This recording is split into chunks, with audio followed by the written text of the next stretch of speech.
अब तक हुई वैज्ञानिक खोजों के अनुसार ब्रह्मांड अपनी उत्पत्ति के काल से अब तक फैल रहा है और फैलता ही जा रहा है। बिग बैंग के सिद्धांत को माने तो ना दिखाई देने वाले बिंदु में हुए भयानक विस्फोट से तारों की उत्पत्ति हुई और ये तारे उस अकल्पनीय उत्पन्न ऊर्जा से अभी तक जल रहे हैं। यह संसार ऊर्जा का ही खेल है। वैज्ञानिक कहते हैं कि उन्हीं तारों के बीच ठंडे हो रहे छोटे छोटे तारों में ही कहीं जलती हुई एक पृथ्वी भी थी, जो ब्रह्मांड के विराट रूप में मात्र एक कण के समान है। करीब करीब 400 करोड़ साल पहले आग के गोले के समान इस धरती पर एस्टेरॉयड की टक्कर से ऊपर अंतरिक्ष में आसपास बिखरे टुकड़ों के इकट्ठा होने से चांद बना। चांद के बनने से धरती पर एक नए युग की शुरुआत हुई। यह युग था धरती पर मौसम की शुरुआत का युग। चांद धरती को स्थिर रखता है और इसके मौसम को भी बनाए रखता है। चांद के होने के कारण ही धरती अपनी धुरी पर अच्छे से घूम रही है। दरअसल जिस टक्कर से चांद बना था उसकी वजह से धरती एक ओर झुक गई और उसकी वजह से धरती को एक और चीज़ मिली, वह थी मौसम।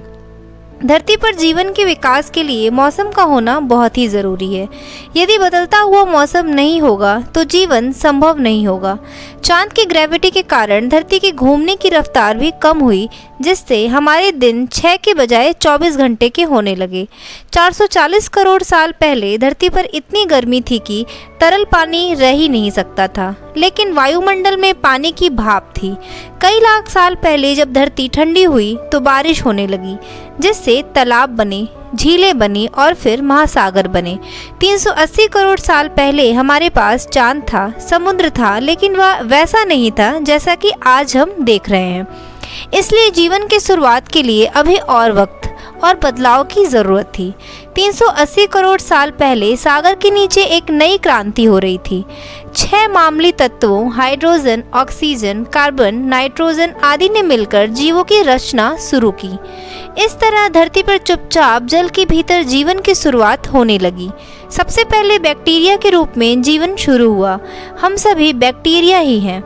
हम बैक्टीरिया का एक जोड़ है। यह बात अलग है कि हमने विकास क्रम के लंबे काल के चलते अलग अलग रूप धारण कर लिए हैं। ये बैक्टीरिया लंबे काल तक समुद्र का सुख भोगते रहे और करीब 250 करोड़ साल पहले कुछ खास बैक्टीरिया ने महसूस किया कि ऊर्जा का इस्तेमाल जीने के लिए कैसे किया जाए। उनके प्रयास से ऑक्सीजन पैदा हुई और इस तरह ऑक्सीजन ने हमारी दुनिया में एक नई क्रांति की शुरुआत कर दी। हालांकि वैज्ञानिकों का मानना है कि पृथ्वी पर ऑक्सीजन बनने की प्रक्रिया ऑक्सीजनिक प्रक्रिया से शुरू हुआ था, जिसमें प्रकाश ऊर्जा की मदद से पानी के मॉलिक्यूल टूट जाते हैं, जिससे ऑक्सीजन रिलीज होता है। यह प्रक्रिया धरती पर बैक्टीरिया के जन्म से पहले ही शुरू हो चुकी थी, जिसका मतलब है कि पृथ्वी पर ऑक्सीजन बैक्टीरिया से पहले आया था। ऑक्सीजन का होना जीवन के विकास में ईंधन के होने जैसा था।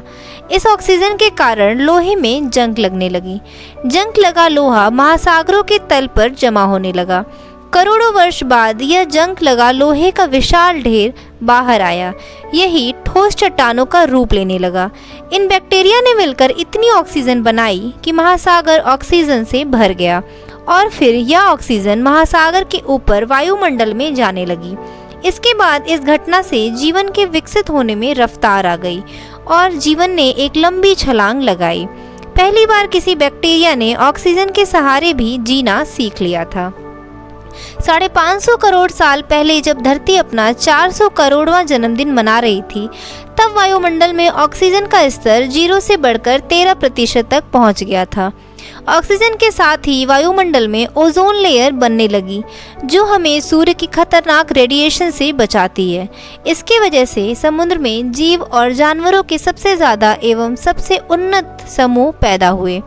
करीब 50 करोड़ साल पहले समुद्र में पहली कांटे वाली मछली पैदा हुई।